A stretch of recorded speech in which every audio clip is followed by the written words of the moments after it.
selama bulan Ramadan, setiap hari dari pukul 17 sampai 17.30 waktu Indonesia Barat. Dulur-dulur bisa ikuti program Hikmah Ramadan di Pro 4 RRI Palembang, kanal 88,4 FM atau di RRI Digital dan streaming kami rri.co.id. Ramadan RRI, berkah untuk negeri.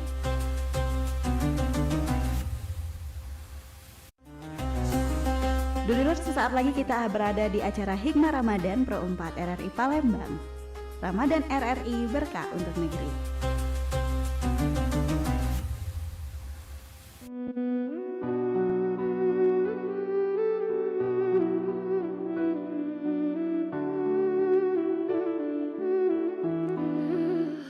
Oke, assalamualaikum warahmatullahi wabarakatuh. Selamat sore dulur di mana baik berado. Sore hari ini kita bertemu lagi di Dialog Hikmah Ramadan untuk edisi di hari Senin 24 Maret 2025. Di Hikmah Ramadan kali ini kita akan membahas tema tentang filsafat Islam. Sudah hadir di studio Pro 4 RRI Palembang tentunya Ustadz kita ya.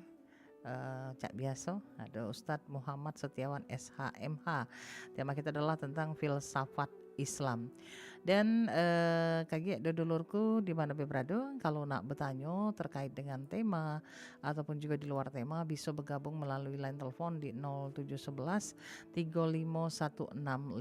Jadi pada dulur yang kaki nak berpartisipasi diatur baik di line telepon 0711 351656. Dan dulur untuk sore hari ini kita bakal sapa dulu tentunya Ustadz kita, Ustadz Muhammad Setiawan SHMH.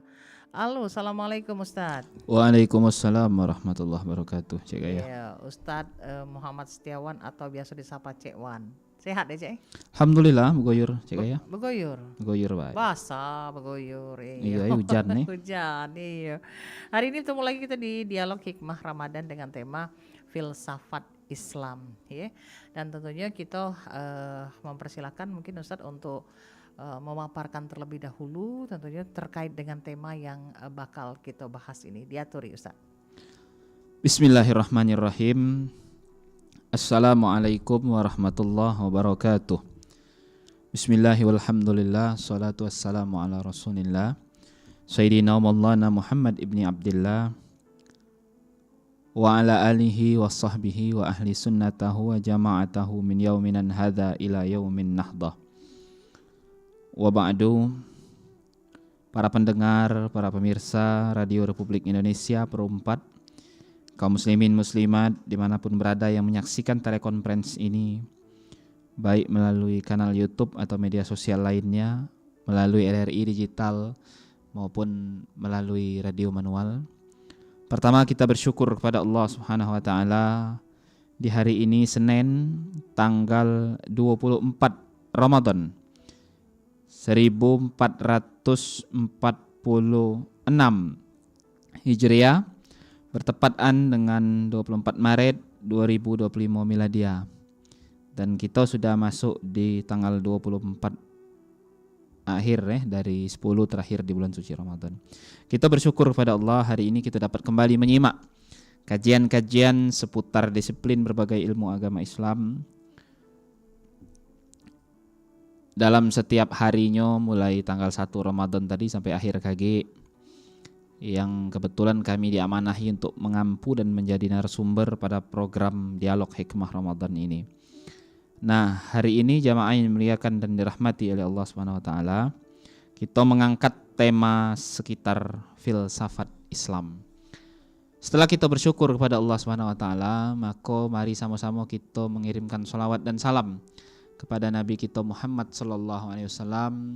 Salawat dan salam tersebut juga kita kirimkan kepada para keluarga, para sahabat, para kerabat, para umat beliau hingga akhir zaman kelak. Dan semoga dengan kita senantiasa salawat kepada beliau kage di yaumul mahsyar atau di hari kiamat kage, Allah Subhanahu wa taala melalui baginda Nabi kita Muhammad sallallahu alaihi wasallam akan memberikan syafaatul uzma atau syafaat yang paling agung kepada kita galo-galo. Dan ini adalah doa, impian, munajat dan cita-cita kita galo-galo. Amin Allahumma amin. Para jamaah yang insyaallah senantiasa dan dirahmati oleh Allah Subhanahu wa taala. Wabil khusus Cek Gaya, presenter yang kondang karena banyak ngisi kondangan. Kondang in. Aman Cek Gaya? Aman, nakal. Aman. Iya. Yang penting aman Cek Gaya.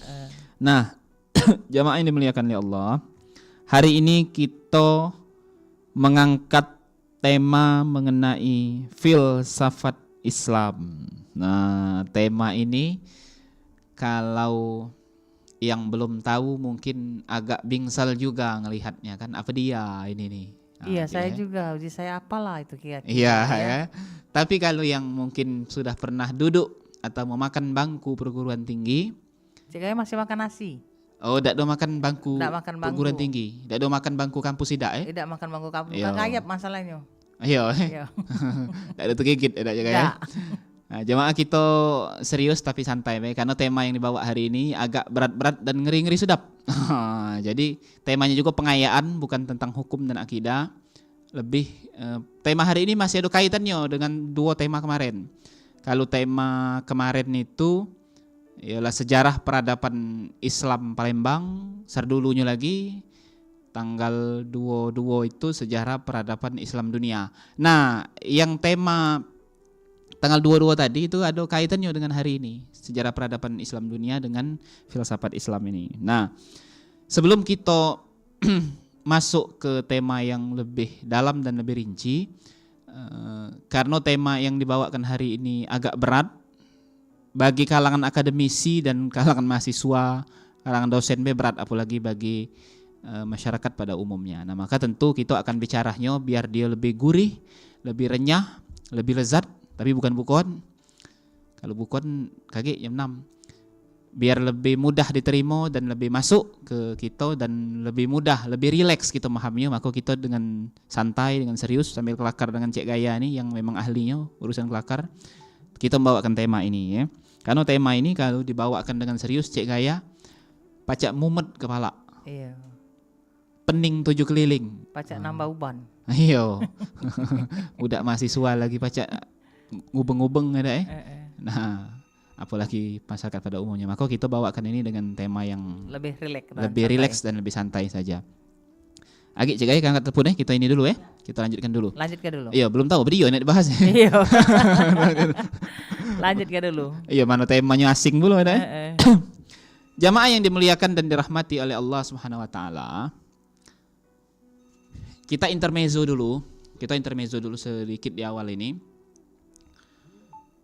Kalau kita ada di Palembang masih di Palembang, bukan di planet yang lain. Kalau kita masuk ke perguruan tinggi, baik itu negeri maupun swasta, baik itu umum maupun Islam, dan ketika kita minta katalog atau kurikulum kepada kampus yang bersangkutan, kampus mana ini? Kita sebut mungkin kalau untuk umum Unsri dan untuk Islamnya UIN Raden Patah Palembang.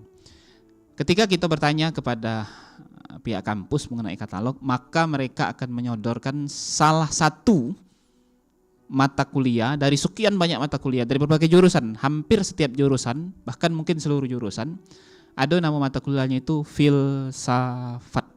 Nah, ada Cek Gaya dulu kuliah Ya. Iya Tapi tidak makan bangkunya. Ada makan bangkunya. Iya. Tamat kuliahnya? Tamat Nian? Iya. Wisudanian? Sudah. Ada ijazahnya? Ada. Oh iya, asli Ada- berarti? Ada nomor registrasinya juga ada. Oh, pacak dicek Pacak dicek. Berarti sejana nian Asli. Iya. Nah, kami juga kebetulan wong yang pernah makan bangku kuliah, tapi tidak ada sampai ditegok. Jadi jamaah yang dimuliakan Allah, ada mata kuliah itu. Di jurusan kedokteran mungkin ada yang mata kuliah itu. Di jurusan ilmu-ilmu sosial dan humaniora ada mata kuliah itu. Filsafat hukum. Filsafat salah tadi. satunya. Ya filsafat filsafat. Nah, sekarang kita ke UIN Raden Patah Palembang. Maksudnya kita beralih ke kampus itu dulu. Karena kami juga kebetulan alumni sana. Bukan kita nak ke sana petang ini, bukan. Jadi kalau kita ke UIN, maka ada fakultas salah satunya namanya Usuluddin dan Pemikiran Islam. Kalau kita jingok di bawah fakultas itu kan ada program studi, prodi atau jurusan. Salah satu jurusan itu namanya AFI. Kalau kita nyebut dengan budak sana jurusan AFI, Akidah dan Filsafat Islam. Nah, ada sih kok program studi khusus itu. Nah, jadi kalau yang fakultas hukum ada namanya filsafat hukum. Nah, jadi mata kuliah filsafat ini merupakan salah satu mata kuliah yang dipelajari dan dikaji di bangku perguruan tinggi. Nah, kalau di bangku sekolah, baik itu umum, menengah, dan apalagi dasar maupun sekolah yang agama, baik itu setingkat ulia ataupun sanawiyah dan aliyah, belum secara kompleks mengkaji ilmu ini. Dia hanya mungkin termasuk ke dalam ilmu-ilmu yang lain. Nah, kita bicara soal filsafat Islam. Ada dua kata di sini. Pertama filsafat dan yang kedua Islam. Islam itu merupakan ajaran, doktrin dan agama yang diturunkan oleh Allah SWT kepada malaikat Jibril melalui baginda Nabi SAW dan dipraktekkan dalam kehidupan Nabi SAW, dan itu terus berkembang dan itu kita yakini dan kita anut hingga hari ini. Nah, itu Islamnya, artinya lebih kompleks yang dimaksud itu. Tidak hanya sebatas fikih. Nah, lalu kita akan fokus dulu tahu mengenai apa itu filsafat itu. Nah, karena ini materinya pengayaan, maka kita harus menggunakan literatur atau referensi yang jelas. Jangan sampai ujinya, katonyo kan uji wong. Nah, wong mano itu bahaya itu. Nah, maka kita akan kutip di sini. Jadi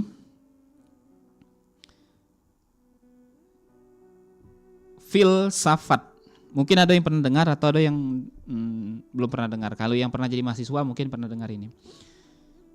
Filsafat ini berasal dari bahasa Yunani, yang pasti dia bukan bahasa Palembang. Yakni asal kata aslinya itu filosofia. Kata tersebut berasal dari kata philein yang berarti mencintai dan sophia yang berarti kebijaksanaan. Nah, jadi dari katanya dulu filsafat itu asal katanya dari bahasa Yunani, filosofia. Nah, philein artinya mencintai dan sophia artinya kebijaksanaan. Philein sophia, jadi filosofi, filsafat. Nah, kita sering jemaah ini dimuliakan Allah mendengar galak wong-wong di sekitar kita, kata wong secara filosofis. Nah, ada agak nyambung kan? Nah, jadi di sini ada kata-kata filosofis. Jadi kalau secara makna atau secara istilah, filsafat itu apa? Kalau kita gabungkan dua kata ini, artinya mencintai sama kebijaksanaan. Nah, cinta itu apa? Sesuatu yang menggembirakan. Kebijaksanaan itu sesuatu yang bermaslahat atau bermanfaat untuk kebanyakan umum atau masyarakatnya. Nah, jadi secara terminologi singkat katanya kayak ini. Filsafat itu merupakan suatu cabang disiplin ilmu. Kalau dia filsafat umum artinya dia disiplin ilmu umum terkait dengan ilmu yang bersangkutan. Kalau dia di filsafat Islam artinya dia salah satu bagian dari cabang disiplin ilmu agama Islam yang dia tujuan akhir atau output daripada ilmu itu ujung Palembang ialah dia mencintai kebijaksanaan. Artinya di sini ada pengutamaan unsur kemaslahatan. Nah, artinya maka secara singkat kadang wong-wong yang berkutit di bidang filsafat itu mengartikan filsafat itu mencari ataupun mempertanyakan suatu kebenaran sampai memang benar-benar kebenaran itu terbukti dan jelas serta tidak ada lagi pertanyaan yang bisa diajukan. Nah, jamaah yang dimuliakan oleh Allah, pelan-pelan baik kita nih, muka jangan ini. Jangan apa namanya itu? Pening. Jangan ngubengiga. Jangan ngubenggina. Iya. Nah, jadi filsafat ini dia lebih kepada ilmu pemikiran. Kalau dalam Islam mungkin lebih hampir mirip atau 11-12 atau beda tipis dengan ilmu mantek. Nah, jadi seluruh cabang ilmu fisika, kimia, seni, kedokteran, hukum, politik, sosial, humaniora, agama termasuk dan lain sebagainya, itu adalah ilmu yang bermuaranya kepada filsafat. Nah, filsafat ini karena dia lahir di Yunani, di kota Athena khususnya, dalam peradaban Yunani kuno yang lebih kurang itu terjadi kira-kira 5.000 tahun sebelum Masehi. Jadi perkembangan ilmu filsafat ini sudah lebih kurang ini 2025, 2.500 tahun yang lalu. Nah, maka banyak muncul yang namanya filsuf. Filsuf itu orang yang filosof, orang yang berpikir atau orang yang berfilsafat. Nah, maka banyak kalau kita dengar di zaman Yunani kuno, ini sebelum masa peradaban Islam, kita mendengar adanya filsuf Yunani kuno. Seperti siapa? Seperti Socrates, seperti Aristoteles, seperti Plato, dan nama-nama yang lain. Nah, ilmu ini mulai berkembang. Nah, mereka-mereka ini berpikir atau memikirkan alam semesta ini sampai adanya suatu kebijaksanaan atau sampai temunya titik akhir. Mengajukan pertanyaan-pertanyaan terus mengenai ilmu-ilmu yang ada. Pada waktu itu berkembang ilmu seni, mereka berfilsafat tentang seni, berfilosofis tentang seni. Apa itu seni? Cak mana seni? Ujung seni itu cak mana? Tujuan seni cak mana? Terus dipertanyakan terus. Nah, ketika berkembang ilmu kimia, maka dipertanyakan tentang kimia. Ketika atom-atom itu bersatu cak mana? Ketika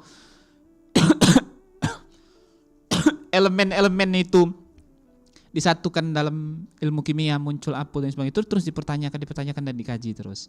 Ketika munculnya ilmu fisika, maka itu juga ketika suatu ukuran benda, ketika suatu volume panjang, tinggi, lebar dan lain sebagainya itu terus dikaji dan dipersatukan terus. Ketika munculnya ilmu matematika, itu juga mak mano suatu kalkulasi, mak mano suatu kualitas dan kuantitas.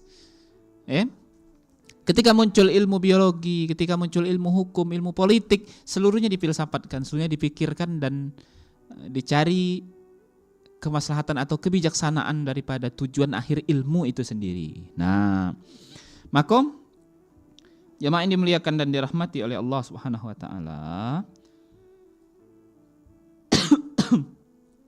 Batuk bulu dah. Nah, jadi filsafat itu berkembang di kota Athena, di Yunani pada waktu itu, di peradaban Yunani kuno. Dengan tokoh-tokoh tadi, Socrates, Aristoteles, Plato. Ini sebelum perkembangan masyarakat Islam, peradaban Islam, kira-kira 500 tahun sebelum Masehi. Nah, ketika Muslim datang, ilmu ini belum menyentuh peradaban Muslim baik pada masa Rasulullah maupun pada masa Khulafaur Rasyidin. Nah, kita kan kemarin belajar sejarah peradaban Islam nih. Di masa kerajaan-kerajaan Umayyah, Abbasiyah sama Utsmaniyah, karena Islam melakukan ekspansi yang sudah banyak ke berbagai daerah, maka ilmu yang barang ini datang dari Yunani dengan Islam yang datang dari Arab ini tadi ketemu. Nah, ketemu di masa kejayaan dan keemasan Islam. Nah, jadi para ulama atau ilmuwan atau cendekiawan Muslim yang hidup pada masa-masa itu juga turut mempelajari dan menimbang filsafat ini dalam kacamata Islam. Nah, lalu muncullah yang namanya itu tadi filsafat Islam. Nah, jadi filsafat Islam itu apa? Filsafat Islam itu ilmu yang berupaya memadukan antara wahyu dengan akal. Nah, jadi antara akidah, keyakinan dengan hikmah, dengan temuan-temuan rohania, antara agama dan filsafat, antara dogma atau doktrin syariat dengan pemikiran, dan menjelaskan kepada manusia bahwa wahyu tidak bertentangan dengan akal. Nah, jadi benar, jadi filsafat ini pada hakikatnya dia masuk kepada Islam, senada dengan atau senapaskan atau tidak bertentangan paling tidak dengan ajaran-ajaran Islam. Nah,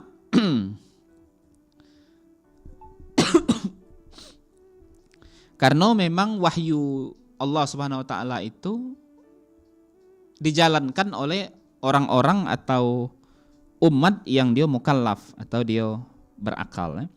Lalu dalam perkembangan selanjutnya, cakupan filsafat Islam diperluas ke berbagai aspek ilmu-ilmu yang terdapat dalam khazanah pemikiran Islam. Jadi kalau pertama tadi dia sebatas wahyu dengan akal, pemikiran, anuannya, dinamikanya. Nah, tapi pada perkembangannya di zaman kerajaan-kerajaan Islam tadi itu muncul kejayaan Islam itu salah satunya selain politik itu ilmu pengetahuan pada waktu itu. Salah satunya ya filsafat ini. Nah, jadi filsafat Islam itu lebih berkembang mencakup seperti ilmu kalam. Ilmu kalam itu ilmu teologi, ilmu konsep ketuhanan.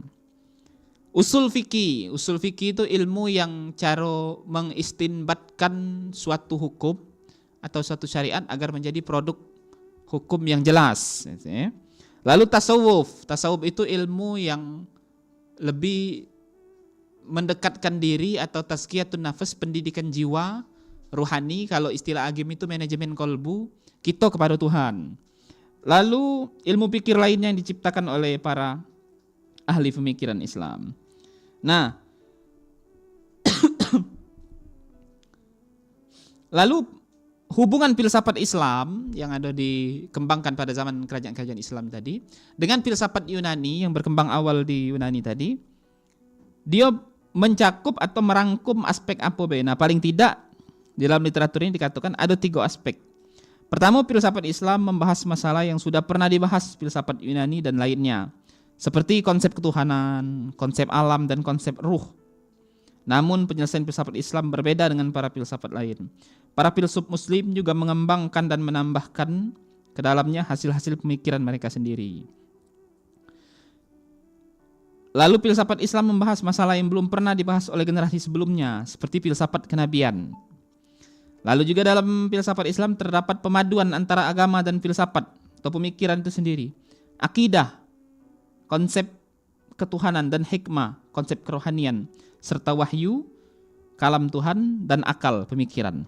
Nah, jamaah yang dimuliakan Allah Subhanahu wa taala, filsafat ini di kalangan umat muslim, khususnya di kalangan ulama-ulamanya atau di kalangan cendekiawan-cendekiawannya atau juga di kalangan ilmuwan-ilmuwannya, ini ada perbedaan. Jadi ada 2 kubu besar pada waktu itu ketika filsafat itu masuk atau datang kepada dunia Islam. Ada 2 kubu besar pada masa itu yang merespon tentang filsafat ini. Kubu yang pertama, dia menolak sepenuhnya filsafat karena filsafat itu berpikir dan mencari kebijaksanaan seolah-olah firman Tuhan ataupun ayat-ayat Allah Ta'ala itu senantiasa, atau syariatnya Allah itu senantiasa dicari kebijaksanaannya dan ditanya-tanyakan terus. Padahal pada hakikatnya firman Allah itu sudah bijaksana dan tidak perlu lagi dikupas secara mendalam. Kalau secara akademis pikir tidak masalah, tapi kalau dikupas yang bisa merusak daripada akidah dan keimanan, maka tentu itu diharamkan. Jadi kelompok pertama, kelompok yang mengharamkan, kubu yang mengharamkan filsafat ini.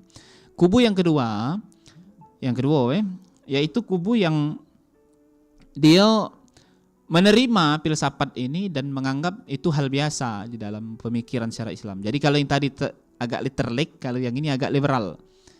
Jadi katik masalah katanya filsafat itu masuk Islam, karena Islam juga tidak pernah membatasi ilmu. Kata Nabi kan, tututlah ilmu sampai ke negeri Cina. Atau dalam tafsir lain dikatakan tututlah ilmu sampai ke negeri timur jauh. Nah, ini artinya Nabi dewek ngongkon kita untuk belajar keluar. Nah, jadi kata ilmuwan muslim yang menerima yang tadi tidak katik masalah, tidak ada masalah di situ. Nah, Al-Imam Abu Hamid Muhammad Al-Ghazali, nah ada telepon. Nampaknya sudah tidak sabar ya. Iya. Kita terima dukin. Iya. Halo, assalamualaikum. Waalaikumsalam warahmatullahi wabarakatuh. Mang Ujo. Oi, tinggi pelajaran saya. Tinggi Mang Ujo singgahnya. Makan tiganya. Keting yang bercegai sampai. 5 tiganya. Pak Yu. Ini Ustaz, tanya Ustaz Wong ahli filsafat itu apa dia gelarnya?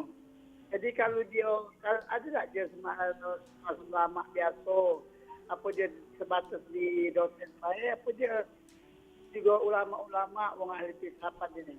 Kan ajarannya apa dia yang dibacakan kalau dia ngajar? Itu baik. Assalamualaikum warahmatullahi wabarakatuh. Apa dia yang diajakin yo, Pak Yu? Terima kasih Mang Ujo. Apa dia yang diajakin yo kalau untuk yang apa tentunya para ulama yang berkaitan dengan filsafat ini kata dia kan. Apa nama ininya, apa sebutan gelarnya lah kira-kira itu. Ada enggak kira-kira ulama yang memang mengajarkan tentang filsafat ini? Jadi filsafat ini kalau pertanyaan Mang Ujuk tadi, apa gelarnya wong yang mengajarkan filsafat ini? Jadi pertanyaan agak serupa pernah aku tanya ke Cik Gaya dengan dosen kami waktu kuliah di UIN Jogja Ya. yang mengadakan pengajian satu-satunya di Indonesia, yaitu ngaji filsafat. Tiap Rebo malam Kamis, ingat aku, sudah sembahyang Isya, sudah sembahyang Maghrib, aku lah berjalan sudah kan, dulu ketik motor di Jogja dulu kan. Iya. Jadi berjalan ke Masjid Jenderal Sudirman yang ngampuhnya namanya Dr. Haji Fakhruddin Faiz, salah satu dosen Usuluddin di UIN Jogja. Tiap seminggu sekali kan, tiap malam Kamis itu. Kami alhamdulillah datang terus karena tema-temanya menarik. Nah, di setiap kesempatan itu sudah ngaji itu, acara itu, kajian itu kami bertanya dengan beliau, "Jiku Pak, wong yang berfilsafat itu disebut filsuf atau filosof." Yeah. Nah, kalau untuk saat ini, untuk saat ini ya. Nah, yang disebut filsafat, filsuf atau filosof itu siapa gitu? Seluruh orang yang berpikir itu adalah filsuf atau filosof. Jawaban Pak Rudin Faiz, ingat aku. Yeah. Jadi Pak juga apakah kita ada menjurus ke tokoh tertentu kalau untuk saat ini di Indonesia, misalnya kita sebut nama Bapak Jiku Fahrudin Faiz yang sudah tenar di media sosial dengan ngaji filsafatnya, atau Jiku Karlina Supeli ngomong kan yang punya institusi filsafat di Jakarta. Nah, jadi kata beliau, kalau orang yang mengajarkan teori filsafat, iya benar kata dia ngomong. Kayak saya katanya, kayak Ibu Supeli, mungkin juga Mas nanti katanya. Dan seluruh dosen-dosen filsafat, guru-guru filsafat yang mengajarkan di kampus dan sekolah kata dia ngomong. Tapi kalau yang dikatakan filosof yang berpikir itu seluruh orang bisa dikatakan filsuf dan filosof kata beliau. Nah, jadi di sini kita garis bawahi dulu bahwasanya kalau dia ngajar ke teori, pecah kami petang aja ngajar ke teori. Nah, ngajar ke teori ini Disebut filsuf. yang dia hanya mengajar dalam konteks mengajarkan, dalam konteks membagi ilmu. Nah, dia hanya disebut sebagai orang yang mengajarkan filsafat, dosen-dosen, guru-guru itu ya. Nah, tapi kalau yang disebut filsuf atau filosof pada hakikatnya yang hakiki yang jelanian itu, seluruh kita ini bisa jadi filsuf, bisa jadi filsafat. Yang ketika kita berpikir, kita bisa merenungi sesuatu atau kita memikirkan dan mengembangkan suatu ilmu, itu sudah seorang filsuf kata beliau. Nah, tapi kalau ada pun yang dia pada masa dahulu, pada masa Yunani kuno semacam Plato, Aristoteles, siapa namanya itu? Sokrates, pada masa Islam ada nama Al-Ghazali, Ibnu Sina, Ibnu Khaldun, Al-Kindi. Nah, beliau-beliau ini seorang yang mengajarkan dan mengembangkan filsafat. Ya, memang disebut filsuf dan filosof itu ngapo? Ya karena memang pada masa itu ilmu masih minim, pengetahuan masih rendah, dan beliau yang mengembangkan dengan sedemikian rupa sehingga namanya naik kan itu. Nah, kalau untuk saat ini semuanya bisa jadi filosof dan semuanya bisa jadi filsuf. Termasuk kita. Termasuk itu kalau. Oke, ini ada sebuah pertanyaan yang menarik yang kepengen kita tanyakan tentang relevansi dari filsafat Islam ini dengan era modern. Nah, kita pengen tahunya Cik Wan, bagaimana filsafat Islam dalam memberikan solusi terhadap krisis moral dan spiritual di era modern seperti saat sekarang ini? Iya. Jadi sebelum kami jawab pertanyaan Cik Gaya tadi, kami harus dilanjutkan dulu dikit. Jadi tadi kan ada kubu yang setuju, ada yang tidak kan? Tidak. Nah, Al-Imam Muhammad Al-Ghazali itu dikatakan seorang filsuf dan filosof Islam yang paling netral. Jadi beliau mengarang karya namanya Tahafutul Falasifah, kerancuan para filosof judulnya. Jadi bukan kesesatan atau juga bukan kebenaran, tapi kerancuan. Bagi beliau antara agama dan pemikiran itu hanya ada kerancuan yang digagas oleh para filosof lama dan filosof baru, sehingga kata beliau di satu sisi filsafat itu bisa diterima oleh Islam, tapi di satu sisi memang ada hal-hal yang memang tidak boleh diterima dalam Islam karena dia sudah terlalu liberal. Nah, sehingga Imam Ghazali itu ulama yang paling filosof yang paling netral lah ya. Nah, kalau terkait dengan pertanyaannya Cik Gaya ini tadi, maka relevansi di zaman modern untuk saat ini yang kita krisis moral krisis memberikan solusinya seperti apa? Akhlak. Ya. Nah, jadi cak mano itu.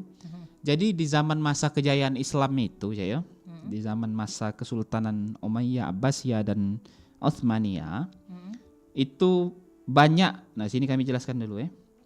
Banyak muncul tokoh-tokoh filsuf muslim yang dia mengembangkan filsuf itu, baik itu pada disiplin ilmu agama maupun pada disiplin ilmu-ilmu lain, baik itu ilmu eksak seperti matematika, biologi, fisika, kimia, maupun di ilmu non eksak seperti hukum, politik, sosial, seni, budaya dan lain sebagainya. Nah, pada masa itu moralitas, akhlak dan peradaban umat Islam itu sangat maju, masa keemasan Islam. Kita tahu ada namanya Andalusia yang sekarang jadi Spanyol kan? Itu kan ilmu pengetahuannya maju. Kita tahu adanya Mesir yang pada masa itu dinasti Mamluk, ilmu pengetahuannya maju. Kita tahu ada Baghdad yang tasawufnya bagus. Kita tahu ada Damaskus di Suriah yang ilmu tekniknya, ilmu arsitekturnya bagus. Nah, jadi apa sebetulnya yang menjadi relevansi filsafat Islam untuk saat ini? Kami rasa filsafat Islam relevansinya sangat baik dan sangat bagus untuk masa era modern saat ini, dan bahkan perkembangannya mungkin bisa lebih pesat, lebih besar, lebih luas lagi, lebih global lagi, lebih universal lagi. Karena di zaman dulu di zaman bani-bani ini tadi, kerajaan ini tadi, filsafat berkembang dengan Islam yang berbaur dengan ilmu pengetahuan lainnya, sehingga Islam itu menjadi berjaya. Karya-karyanya banyak pada hari ini. Dan ilmu pengetahuan modern kita hari ini rata-rata korelasinya sinerginya kepada ilmu pengetahuan pada masa lalu itu sangat sinkron. Misal contoh pada matematika pada matematika itu kan ada namanya mata pelajaran aljabar. Nah, itu kan bahasa Arab itu. Nah, itu muncul di era kejayaan peradaban Islam. Nah, dan filosof-filosof matematika, filosof-filosof yang berpikir tentang hitung-hitungan pada masa itu mengembangkan itu. Nah, jadi sebetulnya ketika filsafat Islam ini yang tentu tidak keluar dari koridor atau sendi-sendi Islam itu sendiri, maka dia berpadu dengan ilmu pengetahuan modern, baik itu eksak maupun non eksak. Kami rasa itu sangat bisa membawa kembali kejayaan Islam yang pada dahulu ada, bahkan bukan hanya bisa menyamai, tapi bisa lebih lagi, lebih megah lagi, lebih jaya lagi, lebih tinggi lagi, lebih besar lagi, lebih luas lagi. Nah, ketika ilmu pengetahuan kita bagus dari segala sisi nih, agama sudah bagus, pemikiran sudah bagus, ilmu-ilmu eksak sudah bagus, ilmu-ilmu non eksak sudah bagus, maka di situ moralitas manusia itu akan bagus juga ya. Contoh ini sederhananya ini ya. Ketika ilmu kedokteran, ilmu arsitektur, ilmu eksak ini matematika, ilmu permesinan teknik berkaitan dengan fisika, dan ilmu-ilmu eksak lainnya itu baik, maka secara otomatis umat itu menjadi damai, menjadi tenang, dan menjadi netral. Jadi ketika itu korelasinya sangat erat ya. Sangat erat itu. Contoh misal ketika kesehatan itu mapan bagus ketika itu yang eksak. Kalau yang non eksak misal ketika ekonomi itu bagus. Ketika hukum itu bagus. Ketika seni dan kebudayaannya rapi, tidak guna-guna. Nah, ketika apa lagi? Pokoknya ilmu-ilmu sosial humanioranya bagus dan dia bijaksana, itu kan mencita kebijaksanaan filsafat itu. Nah, bijaksana, maka tentu moralitas wong secara tidak langsung dia sudah terbentuk dengan baik. Nah, jadi ketika yang sosialnya ini tadi bagus, humanioranya bagus. Nah, ketika dia alamnya juga bagus, nah maka insya Allah moralitas wong itu akan terbentuk dengan sendirinya, akan terdoktrin atau terdogma dengan baik, dengan bagus, dan itu akan terciptanya masyarakat itu yang terbentuk dengan sendirinya setelah itu. Iya, ketika ilmu itu ini saling korelasinya ketika ilmu korelasi yang eksak misal contoh tadi kedokterannya sudah bagus, ketika kesehatan ketika tekniknya misal permesinan dan lain sebagainya, teknologinya bagus, ilmu fisikanya matematikanya. Nah, itu yang eksak yang non eksak sekarang kita omongkan. Ketika seni dan kebudayaannya bagus. Jalan ketika hukumnya bagus, ketika politiknya juga waras, bagus, baik, dia sehat kan. Ketika keagamaannya, religionnya bagus, ketika sejarah heritage-nya bagus, artinya wong tidak melupakan sejarah. Nah, itu secara tidak langsung akan menjadikan masyarakat itu masyarakat yang filosofis, memang yang dia berfilosof. Artinya masyarakat itu masyarakat yang dia memang benar-benar dia memang benar-benar menimbulkan dua tadi, cinta dan kebijaksanaan. Artinya dia apa namanya itu mencari kebijaksanaan itu dan menebarkan kebijaksanaan itu sebagai cinta. Nah, ketika masyarakatnya sudah mapan secara ilmu pengetahuan, maka moralitasnya secara tidak langsung pasti kami yakin itu. Kami yakin moralitasnya juga akan menjadi moralitas yang baik, moralitas yang luhur yang tinggi, yang semacam itu. Artinya filsafat Islam ini sangat memberikan solusi ya terhadap tentunya dampaknya terhadap ya perkembangan perkembangan krisis moral yang ada sekarang krisis moral ada saat ini karena kita mungkin dilanda globalisasi yang tidak menentu Sudah itu kita dilanda oleh arus apa namanya itu modernitas dan kecanggihan yang tidak ada batasan saat ini saya. Yang gadget mungkin saat ini kalau yang bisa kontrol ya bagus, dia antara baik dan buruk, tapi kalau tidak bisa kontrol masuk galau yang Palembang. Nah, jadi di saat itulah ketika kita ilmu pengetahuannya mantap tadi dan bagus dan baik apa namanya itu implementasi di masyarakatnya sudah baik, nah maka moralitas itu akan terbentuk dengan baik juga. Karena kita dididik atau dibina oleh ilmu-ilmu yang sudah dikembangkan oleh pendahulu kita dan itu ditambah dengan kecanggihan teknologi yang ada, kita kembangkan lagi, artinya maka kejayaan maksudnya itu kan kejayaan dari berbagai sisi, kejayaan ekonominya, kejayaan moralnya, akhlak masyarakatnya, kejayaan politisnya, tidak kata politik yang tidak baik, yang tidak ada sehat, hukumnya juga hukum yang memang benar-benar yang dikatakan adil, itu kan. Nah, maka disitulah moralitas wong akan terbentuk dengan baik dengan sendirinya, itu. Nah, lanjut. Masih waktunya Masih. Nah jamaah yang dirahmati dan dimuliakan ya Allah Subhanahu wa taala. Kalau kira-kira agak pening, agak munyang, enggak apa-apa, dengar ke ya. Tapi dengan apa yang disampaikan tadi kalau saya secara perlahan bisa memahami dia. Memang harus pelan kan, harus pelan dan harus step by step ya. Dan kita juga harus apa namanya itu cara menjelaskannya ini dengan bahasa yang lebih sederhana lah dengan bahasa yang mudah lah supaya jangan ini. Nah, jamaah yang dimuliakan oleh Allah Subhanahu wa taala, di masa-masa awal itu berkembang filsafat ini yang pertama kali berfilosof atau menjadi filsuf dalam Islam dan dia mengembangkan ilmu pengetahuan ini, yakni namanya Al-Kindi. Nah, Al-Kindi ini banyak sekali pemikiran beliau baik tentang jiwa, tentang alam, tentang roh dan akal, tentang ketuhanan dan bahkan tentang metafisika. Metafisika itu hal-hal yang terjadi di luar nalar, di luar nurul yang ini hari Lalu pengaruh atau pemikiran Al-Kindi terhadap filsafat Islam pada masa dinasti Abbasiyah dinasti Abbasiyah nih, dinasti kedua berarti. Itu sangat banyak karya-karya beliau yang berfilosof tentang ilmu-ilmu seperti astronomi. Nah, ini ilmu eksak ini, kedokteran eksak, matematika eksak, filsafat itu sendiri. Yaitu arsitektur eksak. Nah, baru dia merambah ke ilmu-ilmu agama seperti tafsir, hadis, fikih. Lalu ada juga filsafat yang selain Al-Kindi yang hidup pada masa itu yaitu Ar-Razi. Nah, Ar-Razi ini nama lengkapnya Abu Bakar Ar-Razi. Beliau ini lebih kepada filsafat rasionalis pemikiran. Nah, bukan metafisik rasional itu pemikiran yang lebih apa istilah itu masuk akal yang kita ini. Realistis ya. Realistis. Lalu filsafat moral atau etika artinya akhlak atau adab yang berkembang di masyarakat. Nah, lalu ada juga nama filsuf yang kontroversial dan apa namanya itu fenomenal pada masanya dan masih dicatat oleh sejarah Islam pada hari ini. Ada satu sisi beliau yang memang dikatakan dalam tanda kutip oleh ulama-ulama pada masa itu sebagai tokoh yang sudah zindik atau kufur, dan ada yang diterima oleh ulama-ulama pada masa itu karena memang beliau pemikir dan ulama atau cendekiawan yang kompleks yang terkenal, yang masyhur, yang viral pada masa itu dan viralnya juga sampai hari ini. Namanya yaitu dijuluki Al-Muallimus Tsani atau Al-Farabi. Nah, kalau kita nyebut nama Al-Farabi yang ada di Timur Tengah, maka beliau itu ulama atau cendekiawan yang kontroversial ada Jadi kalau ulama kontroversial itu biasa aja main dimuliakan Allah.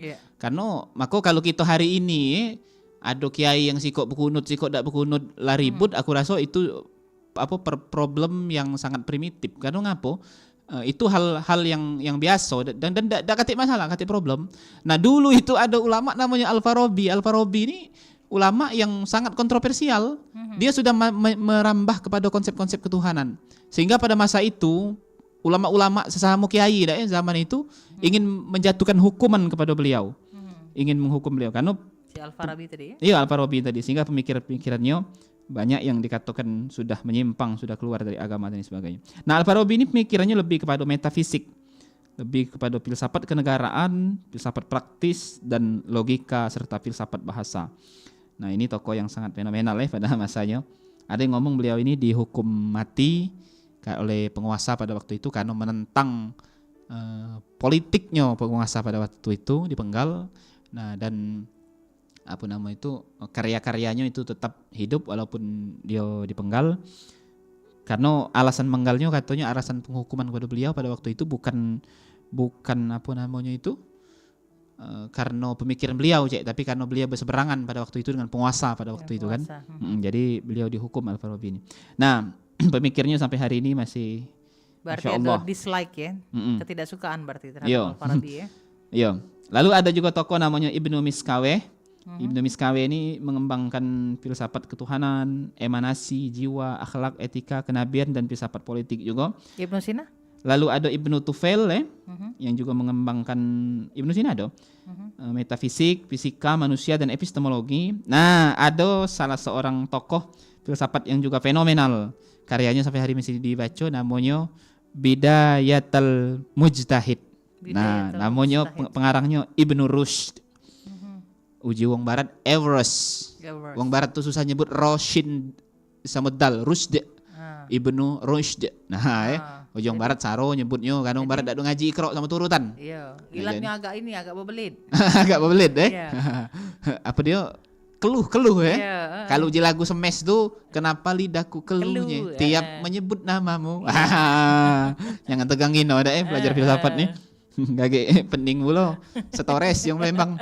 Nah, Ibnu Rushd di Katong Barat Everest. Nah, yang ngarang kitab Bidayatul Mujtahid, kitab yang fenomenal yang hari ini masih dibaca di perguruan-perguruan tinggi dan menjadi semacam apa istilah itu ya? Pembanding dari pemikirannya Al-Ghazali. Nah, kita di Indonesia ini kebanyakan sebenarnya secara tasawuf, secara filsufnya itu banyak mengambil punya pendapatnya Imam Al-Ghazali tasawufnya. Filsafatnya juga. Nah, Ibnu Rushd ini filsafat yang menjadi pembandingnya Imam Ghazali. Jadi para jemaah sekalian, kalau kita jingok dalam sejarah filsafat ini, ulama itu dalam tanda kutip bebala atau belago jong Palembang atau berkelahi dalam tanda kutip jangan dipotong ini nih statement pernyataan ini. Dia bebala dalam hal akademis, dalam hal pemikiran, dalam hal perbedaan pandang dan paham, itu biasa. Dan itu memang harus ada. Dan harus ngapa dikatakan biasa? Ya karena dia memang sudah biasa terjadi. Dan ngapa dikatakan memang harus ada? Itulah rahmatan lil alamin. Ibarat menu menu makanan berbuka kagak Kalau kira-kira rendang enggak lo? Ini lagi pira rendang Nah, malak pulo rendang enggak lo? 200 kilo rendang nih. Malak pulo. Musuhin nasi putih. Tapi kalau nasi minyaknya dikit, nasi saminnya dikit, biryaninya dikit, nasi putihnya ada, nasi gemuknya dikit, lauknya tadi ada malbi, ada rendang, ada pentol iwa, ada sate iwa, ada pulu, ada iwa, ada ini, ada segala-galanya ada galo. Nah lengkap. Maka pecah mana itu lemak. Nah situlah sebenarnya sisi rahmatan lil alaminnya. Jadi jangan dijadikan itu hal atau asbab perpecahan. Nah itu dia akan beda. Pecahnya tidak memungkinkan. Tidak terkejar lagi ya. Tidak terkejar nah, lagi. jadi jamaah yang dimuliakan dan dirahmati oleh Allah Subhanahu wa taala, maka ketika kita itu bervariasi berbagai macam, nah tinggal kita lebih serk hati kita kemana dan yang sesuai di pemahaman dan tradisi kita cak mano, itulah yang kita pilih tanpa kita ngatoi yang lain. Nah, jadi kalau bahasa akademis itu pergumulan dan pergulatan intelektual. Di kalangan para ulama itu biasa dan memang harus ada karena artinya uang itu berpikir, artinya ulama itu memang dia berijtihad berpikir dalam mengembangkan suatu ilmu atau sesuatu itu kan. Nah, dan itulah rahmatan lil alaminnya. Nah, jadi jemaah ini dimuliakan oleh Allah Subhanahu wa taala. panjang bab filsafat kalau kita bahas tidak ada kelal karena kita juga bakal terjepit oleh waktu waktu kita sudah akan berakhir.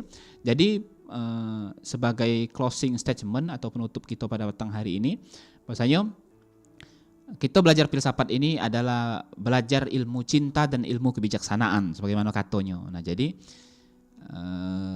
ketika filsafat Islam itu berkembang, maka yang dia sesuai dengan sendi-sendi Islam itu kita terima, kata Al-Ghazali tadi. Karena kiblat kita Indonesia ini tasawuf dan filsafatnya adalah filsafatnya Al-Ghazali. Dia filsafat barat itu boleh diterima selagi dia tidak menentang daripada nilai-nilai Islam. Tapi kata Al-Ghazali, kita juga tidak boleh menutup diri, mentamengi diri untuk tidak menerima filsafat, karena filsafat itu juga ilmu yang baik dan bagus. Maka filsafat itu harus diterima dan menjadi filsafat Islam dan diselaraskan dengan nilai-nilai yang ada di Islam.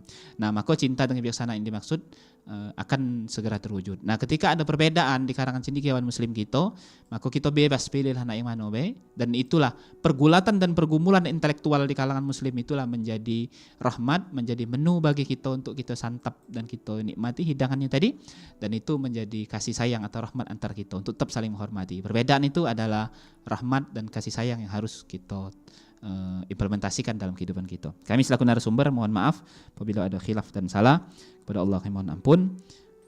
Terima kasih kepada seluruh pendengar, baik penanya maupun yang sudah menyimak. Akhir kalam, wallahul muwaffiq ila aqwamit thoriq. Assalamualaikum warahmatullahi wabarakatuh. Waalaikumsalam warahmatullahi wabarakatuh. Terima kasih untuk Cik Wan. Tentunya apa yang sudah dibahas tadi dengan tema kita di hari ini di Hikmah Ramadan ya, tentang filsafat Islam, kita bisa memperluas pemikiran kita tentunya, bahwa ilmu filsafat itu juga penting ya untuk kehidupan kita sehari-hari tentunya.